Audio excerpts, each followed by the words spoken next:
বেগম খালেদা জিয়ার মৃত্যুর সংবাদে শুধুমাত্র বিএনপি কিংবা জাতীয়তাবাদী দলের কর্মীরা নয়, গোটা দেশের মানুষই স্তব্ধ এবং বাকরুদ্ধ। বাংলাদেশের স্বাধীনতা সার্বভৌমত্বের প্রশ্নে আপোষহীন এবং দেশপ্রেমের একটি উজ্জ্বল নক্ষত্র বেগম খালেদা জিয়া সামরিক স্বৈরাচার বিরোধী আন্দোলন থেকে শুরু করে দেশের গণতন্ত্র যখনই সংকটে পড়েছে, তার একটা সাহসী সংগ্রাম এবং দৃঢ়চেতা মনোভাব আমরা দেখেছি। আজকে 2024 পরবর্তী যে নতুন বাংলাদেশ, এই বাংলাদেশের এই জায়গায় নিয়ে আসার জন্য যে রাজনৈতিক দলগুলোর যে ঐক্যবদ্ধ সংগ্রাম, তিনি জেলের ভিতরে থেকে বাইরে থেকে তিনি এই রাজনৈতিক দল সমূহকে, এই জাতিকে ঐক্যবদ্ধ করেছিলেন, যার ফলেই কিন্তু এই 24শে জুলাই গণ অভ্যুত্থানের মধ্যে দিয়ে আজকের একটি নতুন পরিবেশ আমরা দেখতে পাচ্ছি। আমরা মনে করি যে আমাদের জাতীয় সংকট কাটেনি, আগামীতে নির্বাচনের মধ্যে দিয়ে হয়তো কিছুটা পথ আমরা অতিক্রম করতে পারতাম। এই পথের ক্ষেত্রে খালেদা জিয়া আসলে একটি ঐক্যের প্রতীক হয়ে উঠেছিলেন। আপনারা দেখেছেন যে গত বছরও সশস্ত্র বাহিনী দিবসে যখন খালেদা জিয়া সেনাকুঞ্জে গিয়েছেন, দল মত নির্বিশেষে বলা চলে সেনাকুঞ্জের অনুষ্ঠানের মধ্যমণি ছিলেন তিনি। কারণ তিনি তার সংগ্রাম, ত্যাগ, দেশপ্রেম এর মধ্যে দিয়ে তিনি মানুষের কাছে সেই জায়গাটি তৈরি করেছিলেন।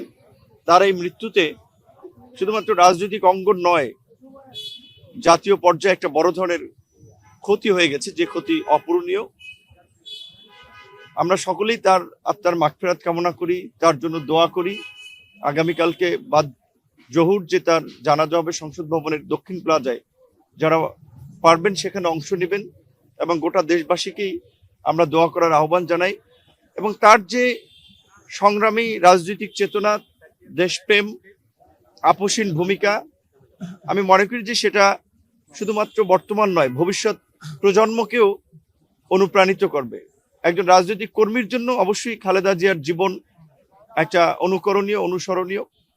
আমরা বিশেষ করে তরুণ প্রজন্ম যারা খালেদা জিয়াকে কাছ থেকে দেখার সুযোগ পায় নাই, জানার সুযোগ পায় নাই, তারা জানবে ভবিষ্যতে তার মতো সংগ্রামী, দেশপ্রেমিক মনোভাব নিয়ে দেশের জন্য কাজ করবে। সেটাই হবে খালেদা জিয়ার প্রতি আমাদের সকলের সম্মান প্রদর্শন। আমরা তার মাগফিরাত কামনা করি, তার জন্য দোয়া করি।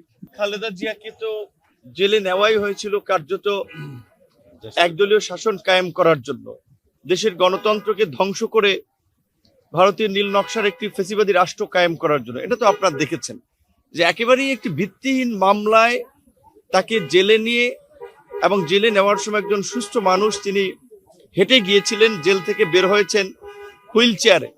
এবং এটা তার ডাক্তার থেকে শুরু করে তার দল থেকে আমরাও মনে করি যে আসলে জেলখানায় তাকে মৃত্যুর দিকে ঠেলে দেওয়া হয়েছে। কারণ তিনি যে আর্থ্রাইটিস সহ কিডনি, লিভার জটিলতায় ভুগছিলেন, সেখানে যদি ওষুধের ডোজ আপনার কম বেশি করা হয়, তার মধ্যে দিয়েও কিন্তু মানুষের কিডনি ড্যামেজ করা যায়, লিভার ড্যামেজ করা যায়। এবং এটা তো পরিষ্কার যে শেখ হাসিনা তার প্রতি যে একটি আক্রমণাত্মক মনোভাব পোষণ করতেন, যেটা লিকেজ ফোনালাপে আমরা শুনেছি। তিনি বলেছিলেন যে ক্যান্টনমেন্টে যেদিন ঢুকতে পারেন নাই, সেই দিনই তিনি শপথ নিয়েছিলেন খালেদা জিয়াকে ক্যান্টনমেন্ট থেকে বের করবেন, এবং তার প্রতি একটা চরম প্রতিশোধ নিয়েছেন। তার ছোট ছেলে মারা গিয়েছেন, তার বড় ছেলে এখন বিএনপির ভারপ্রাপ্ত চেয়ারম্যান, 17 বছর ধরে নির্বাসিত জীবনযাপন করেছেন। যদি তারেক রহমান সে সময় দেশে আসতেন, তারও কিন্তু একটা করুণ পরিণতি হতো।